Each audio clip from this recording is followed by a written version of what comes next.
ប្រុងសម្រាប់ប្រុងព្រៀបគោរពទង់ជាតិនៃប្រជាជាណាចក្រកម្ពុជាគោរពសូមវត្តទេតាព្រះសម្មាសម្ពុទ្ធ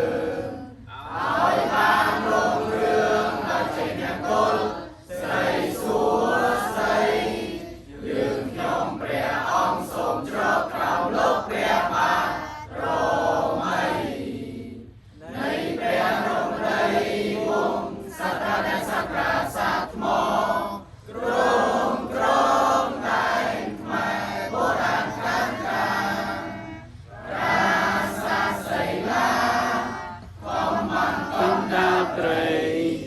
គួរឲ្យស្រឡាញ់រសាមហានគរ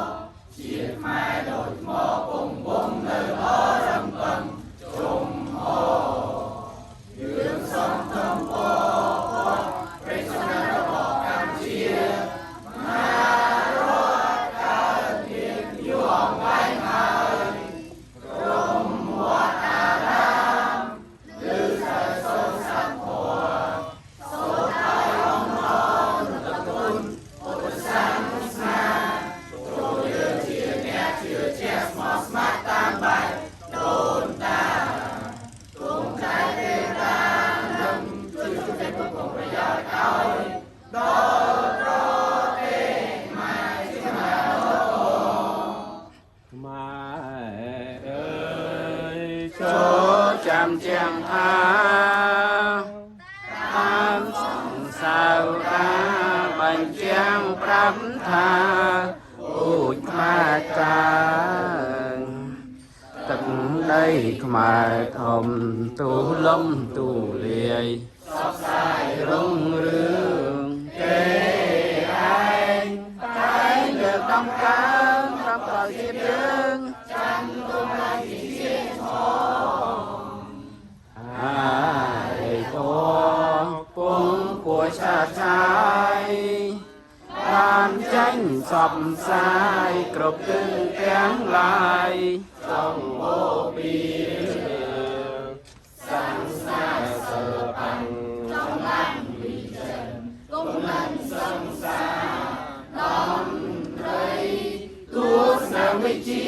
ព្រះពុទ្ធសាសនាជាគោលការណ៍ដែលខ្មែរផ្សាយទៅម៉ែអើយចូលស្ដាំសាវតាតែបានចរចាបញ្ចាំងប្រាំថាពូជខ្មែរកើងតាំងចិត្តឲ្យមមខិតខំប្រឹងវិញបញ្ចេញដំកើងដំឡៃនៃជាតិខ្មែរឲ្យបានរុងរឿងជាខ្មែរតាមសាវតាពេលសូត្របាត់ដែនដីខ្មែរយើងចេះដៃទាំងអស់គ្នាណាតោះ1 2 3ដែនដីខ្មែរប្រែថាសវណ្ណភូមិហើយកំពុងរំលាយសកម្មជាបរាតមកតាំងពីបុរាណតែគ្រប់បានសាគមសាមគ្គីថ្ងៃមួយមានសកលទទួលសារតែគ្រប់តែសងចិនដូចនេះ